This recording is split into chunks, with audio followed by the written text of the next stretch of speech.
আসসালামু আলাইকুম। আজকে একটা ভিডিওতে আপনাদেরকে 4টা রেসিপি দেখাবো।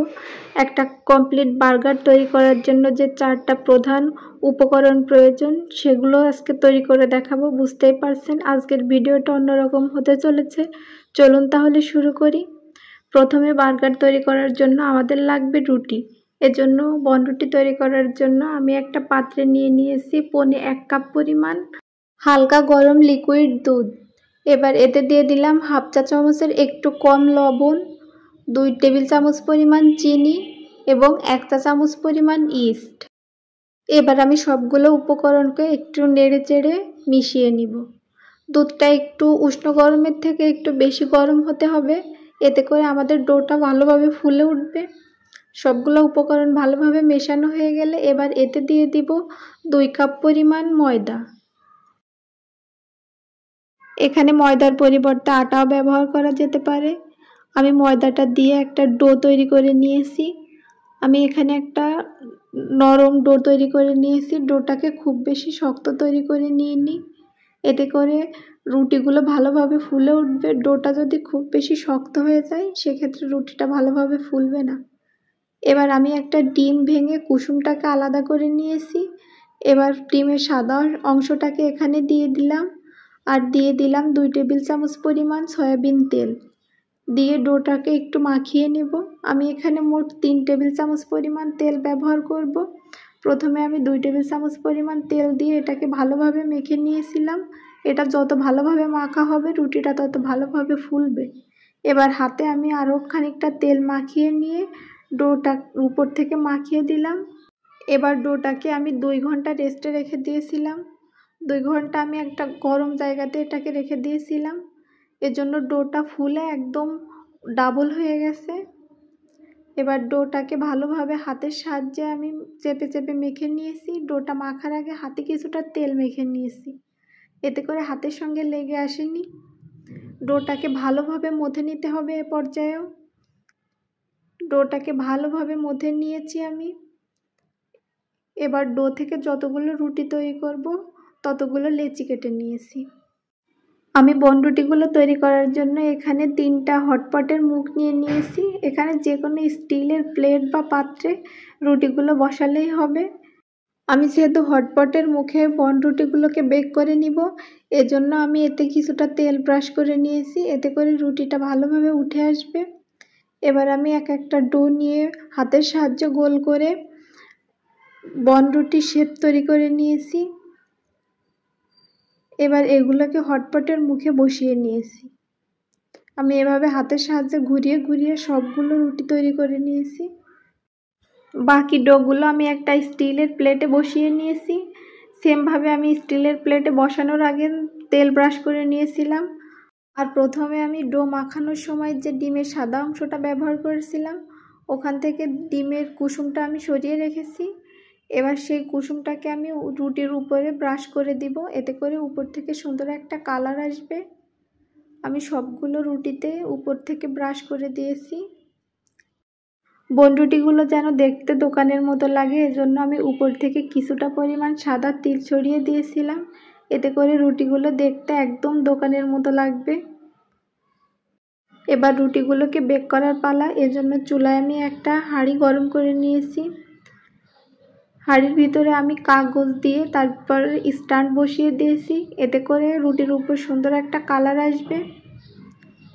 এবার আমি একটা করে রুটি এখানে বসিয়ে দিয়েছি। একসঙ্গে খুব বেশি ধরবে না, এজন্য আমি 3টা একসঙ্গে বসিয়ে দিয়ে ঢাকনা দিয়ে ঢেকে এটাকে বেক করে নিয়েছি 30 মিনিটের মতো। এ সময় চুলার আঁচটা আমি লো টু মিডিয়ামের মাঝামাঝি রেখেছি। 30 মিনিট পর যখন আমি ঢাকনাটা খুলেছি তখন রুটিগুলো বেক করা হয়ে গেছে, কিন্তু আমার কাছে মনে হয়েছে এটার কালারটা আর একটু ডার্ক হলে ভালো হবে, এজন্য আমি ঢাকনা দিয়ে আরও 10 মিনিট এটাকে বেক করে নিয়েছি। তবে এ পর্যায়ে আমি আগের পুড়ে যাওয়া কাগজটাকে পরিবর্তন করে নিয়েছিলাম। 10 মিনিট পর এর কালারটা আরও অনেকটা গাঢ় হয়ে গেছে। এ পর্যায়ে দেখতে এটাকে আরও বেশি আকর্ষণীয় লাগছে। আমাদের বনরুটিগুলো তৈরি করা হয়ে গেছে। এবার বার্গারের জন্য আমরা তৈরি করে নিব মেয়োনিজ। মেয়োনিজ তৈরি করার জন্য আমি এখানে একটা সিদ্ধ ডিম নিয়েছি। আমি খুব বেশি মেয়োনিজ তৈরি করব না, এই জন্য এখানে একটা ডিম নিয়েছি। এবার ডিমটাকে আমি একটা ব্লেন্ডারের জাগে দিয়ে দিয়েছি। এতে দিয়ে দিয়েছি 1/2 চা চামচ পরিমাণ গোলমরিচের গুঁড়া, সামান্য একটু লবণ, 1 টেবিল চামচ পরিমাণ চিনি, একটা 10 টাকার প্যাকেটের গুঁড়া দুধের সম্পূর্ণটুকু দিয়ে নিয়েছি। দিয়ে দিলাম 3টা রসুনের কোয়া, একটা কাঁচামরিচ, আর দিয়ে দিলাম 2 টেবিল চামচ পরিমাণ সয়াবিন তেল, 1 চা চামচ পরিমাণ ভিনেগার। এবার এটাকে কিছুক্ষণ ব্লেন্ড করে নিব। এটা একটু ধৈর্য সহকারে 2 থেকে 3 মিনিট ব্লেন্ড করে নিতে হবে। 2 থেকে 3 মিনিট ব্লেন্ড করার পর রেজাল্টটা ঠিক এরকম এসেছে। বাজারের কিনে আনা মেয়োনিজের চেয়ে এটার স্বাদ কোনো অংশে কম নয়, বরং এটা খেতে আরও বেশি টেস্টি হয়। মেয়োনিজ তৈরি করা হয়ে গেলে এবার আমি তৈরি করে নিব চিকেন চাপ। এর জন্য আমি মুরগির বুকের মাংস থেকে কিছুটা পরিমাণ মাংস নিয়ে সেটাকে টুকরো টুকরো করে কেটে নিয়েছি। এবার এটাকে একটা ব্লেন্ডার জাগে দিয়ে দিয়েছি 1/2 চা চামচ পরিমাণ লবণ, 1/2 চা চামচ পরিমাণ কালো গোলমরিচের গুঁড়া। এবার দিয়েছি 1 চা চামচ পরিমাণ পেঁয়াজ বাটা, 1 চা চামচ পরিমাণ রসুন বাটা, 1/2 চা চামচ পরিমাণ আদা বাটা, 1/2 চা চামচ পরিমাণ জিরা বাটা, 1 চা চামচ পরিমাণ সাদা সিরকা, 1 চা চামচ পরিমাণ সয়া সস, 1/2 চা চামচ পরিমাণ গরম মশলার গুঁড়া। এবার এগুলোকে আমি কিছুক্ষণ ব্লেন্ড করে নিব। 1 মিনিটের মতো এটাকে ব্লেন্ড করার পর এভাবে কিমা তৈরি হয়ে গেছে। এবার এটাকে একটা বাটিতে ঢেলে নিয়েছি। এবার এতে দিয়ে দিব সামান্য একটু হলুদ গুঁড়া, 1 চা চামচ পরিমাণ মরিচ গুঁড়া, 1 চা চামচ পরিমাণ সয়াবিন তেল, কিছুটা পরিমাণ ধনেপাতা কুচি দিয়ে এটাকে একটু হাতের সাহায্যে মাখিয়ে নিয়েছি। সবগুলো উপকরণকে হাতের সাহায্যে ভালোভাবে কিছুক্ষণ মাখিয়ে নিয়েছি। ভালোভাবে মাখানো হয়ে গেলে এবার এটাকে আমি 3টা সমান ভাগে ভাগ করে নিয়েছি। আমি যেহেতু 3টা বার্গার তৈরি করব এখন, এর জন্য আমি 3টা সমান ভাগে ভাগ করে নিয়ে হাতের সাহায্যে চেপে চেপে কাবাবের মতো তৈরি করে নিয়েছি। শেপটা একদম কাবাবের মতো করে দিয়ে নিয়েছি। আমি এভাবে করে সবগুলোকে তৈরি করে নিয়েছি। এবার চপগুলোকে ভেজে নিব। এজন্য চুলায় একটা তাওয়া বসিয়ে তাওয়াটাকে গরম করে নিয়ে এতে দিয়ে দিব 2 টেবিল চামচের মতো সয়াবিন তেল। সয়াবিন তেলটা দিয়ে ভালোভাবে একটু ছড়িয়ে নিয়েছি। আমি এটাকে ডুবো তেলে ভেজে নিইনি, অল্প তেলেই ভেজে নিয়েছি। এবার এক একটা করে চাপ এর ভিতরে বসিয়ে দিয়ে হালকা আঁচে এটাকে ভেজে নিব কিছুক্ষণ। আমি প্রথম দিকে ঢাকনাটা খুলে এটাকে কিছুক্ষণ ভেজে নিয়েছি। প্রথম দিকে ঢাকনা দিয়ে দিলে এটা থেকে পানি ছেড়ে দিবে। আর এটা যেহেতু আমি কম তেলে ভেজে নিব, এজন্য চুলার আঁচটা একদম লো টু মিডিয়ামের মাঝামাঝি রেখে ভেজে নিয়েছি। এবার আমি একটা ম্যাশারের সাহায্যে এটাকে একটু চেপে দিয়েছি, এতে করে ভিতরটাতেও ভালোভাবে কুক হয়ে যাবে। প্রথমে 3 মিনিট আমি এভাবে ভেজে নেওয়ার পর ঢাকনা দিয়ে ঢেকে আরও 2 মিনিট ভেজে নিয়েছি। একটা সাইড টোটাল 5 মিনিট ভাজা হয়ে গেলে এবার ঢাকনাটা তুলে আমি উল্টে দিয়েছি। উল্টে দিয়ে একইভাবে আমি অন্য সাইডটা ভেজে নিব আরও 5 মিনিট।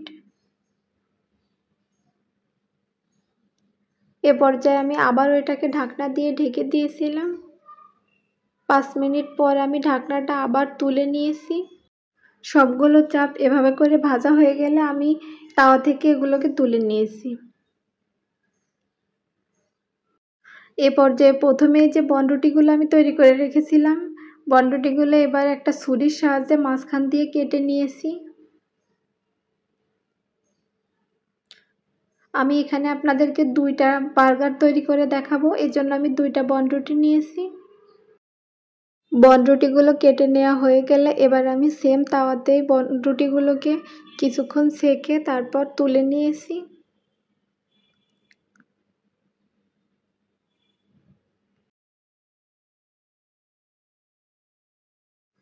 প্রথমেই আমি রুটিতে কিছুটা পরিমাণ টমেটো কেচাপ লাগিয়ে নিয়েছি। এখানে খুব বেশি পরিমাণ টমেটো কেচাপ লাগিয়ে নিয়ে যাবে না, এতে করে এটা টক লাগবে।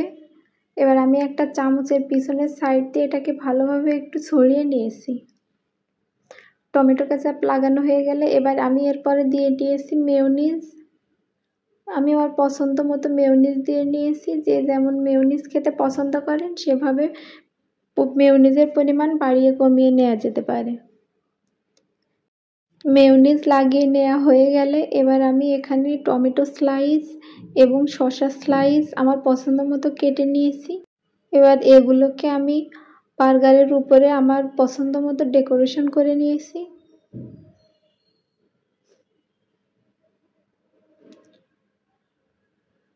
টমেটো এবং শসা স্লাইস দেওয়া হয়ে গেলে এবার এর উপরে আমি দিয়ে নিয়েছি আমার তৈরি করে রাখা চিকেনের চাপ দুইটা। চিকেন চাপ দেওয়া হয়ে গেলে এবার আমি এর উপর দিয়ে নিয়েছি লেটুস পাতা। এবার বনরুটির যে আরেকটা অংশ ছিল উপরের অংশ, সেটাতেও আমি কিছুটা পরিমাণ মেয়োনিজ লাগিয়ে নিয়েছি।